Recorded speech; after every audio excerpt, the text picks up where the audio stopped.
What if the most dangerous weapon on Earth wasn't nuclear, but paper? The US dollar doesn't just buy things, it controls nations. And today, you'll learn how America turned its currency into the most powerful weapon in human history. Right now, over 88% of all global currency trades involve the US dollar. Oil, gold, debt, trade. Almost everything flows through one currency.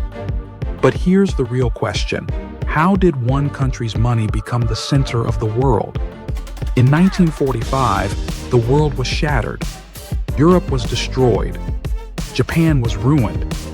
And America stood almost untouched, holding over 70% of the world's gold reserves. Then, one decision was made behind closed doors, a decision that reshaped global power forever. In 1944, world leaders gathered in Bretton Woods. Their mission? Create a new global financial system. And they agreed. The US dollar would be backed by gold, and every other currency would be backed by the dollar.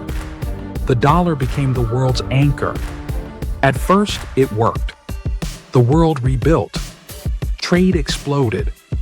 But America began spending more than it owned. Wars, social programs, debt.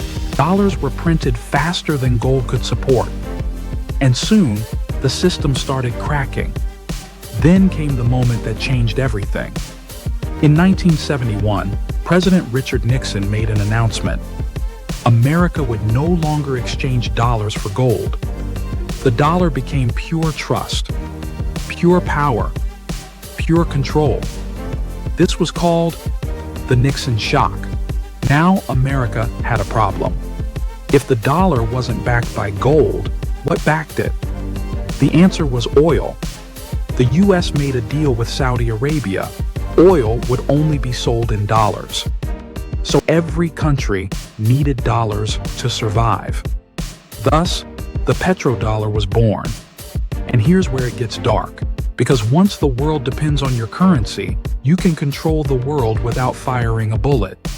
America gained the power to freeze bank reserves, block trade, sanction entire economies. The dollar became a financial weapon. Look at modern history. Iran cut off from global payments. Russia's reserves frozen. Venezuela strangled financially, not through invasion, but through the dollar system. The weapon wasn't a missile. It was access. But this weapon has a cost. Because when you control the world's currency, you can print money endlessly. And America did. U.S. national debt is now over $34 trillion. The dollar's power created prosperity, but also addiction. The truth is simple. The dollar is not backed by gold. It is backed by global dependence, military influence, oil trade, financial networks, trust. But trust can break. And when it does, history changes overnight. This story teaches one lesson. Money isn't just currency. Money is control. And the dollar became the most successful weapon because most people never realized it was one. Now the world is shifting. China is building alternatives. Countries are trading outside the dollar. Digital currencies are rising. So here's the question. If the dollar is America's weapon, what happens when the world stops using it? If you want more hidden stories about money, power, and global collapse, subscribe to Whisper Money, because the next financial weapon might already be here.